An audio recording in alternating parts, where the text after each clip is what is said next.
নমস্কার বন্ধুরা, সোমার রান্নাঘরে আপনাদেরকে অনেক অনেক স্বাগত জানাই। তো কেমন আছেন বন্ধুরা? নিশ্চয়ই ভালো আছেন। তো আজকে আমার একদম একটা নতুন রেসিপি হলো আলুর স্ন্যাক্সের রেসিপি। তো ভিডিওটা শুরু থেকে লাস্ট পর্যন্ত জরুর দেখবেন বন্ধুরা।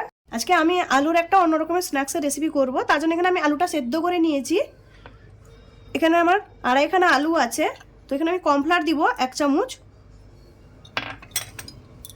নুন দিব স্বাদ মতন, ধনেপাতার কুচি দিচ্ছি, এবার আমি চিলি ফ্লেক্স দিচ্ছি, এবার লাল লঙ্কার গুঁড়ো দিচ্ছি, আমি গোলমরিচের গুঁড়ো। এবার আমি একটা ম্যাগি মশলা নিয়েছি। ম্যাগি মশলাটা পুরোটা দিব না, অর্ধেকটা ম্যাগি মশলা দিব।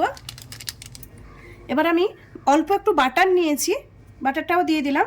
এটাকে ভালো করে ম্যাশ করে নিব। এইভাবে আমি ভালো করে ম্যাশ করে নিয়েছি।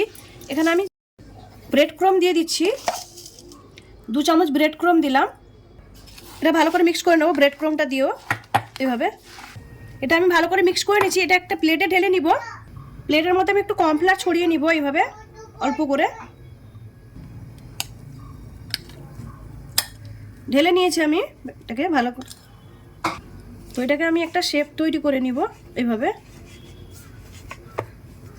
ভালো করে।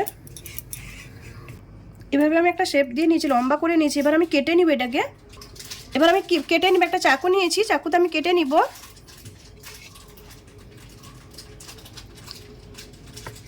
এইভাবে রাউন্ড রাউন্ড শেপ করে কেটে নিব।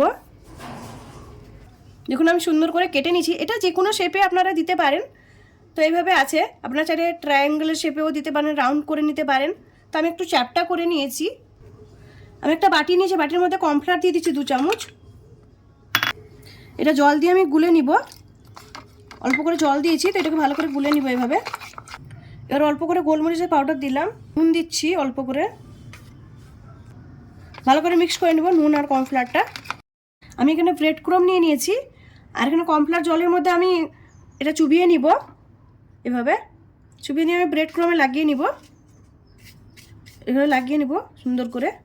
এটা খেতে অনেকটাই ভালো হয়, আর এটা বাচ্চাদের জন্য তো আরও ভালো, টিফিনেও আপনারা দিতে পারেন, কিংবা বিকালবেলা চা কফির সঙ্গে তো দারুণ লাগে খেতে। এভাবে আমি সবগুলো করে নিব। দেখুন কত সুন্দর হয়ে যাচ্ছে। দেখুন আমি সবগুলো বানিয়ে নিয়েছি। এদিকে তেলটাও বসিয়ে দিয়েছি। এবার আমি দিয়ে দিচ্ছি তেলের মধ্যে। তেলটা একটু মিডিয়াম গ্যাসে রেখেছি।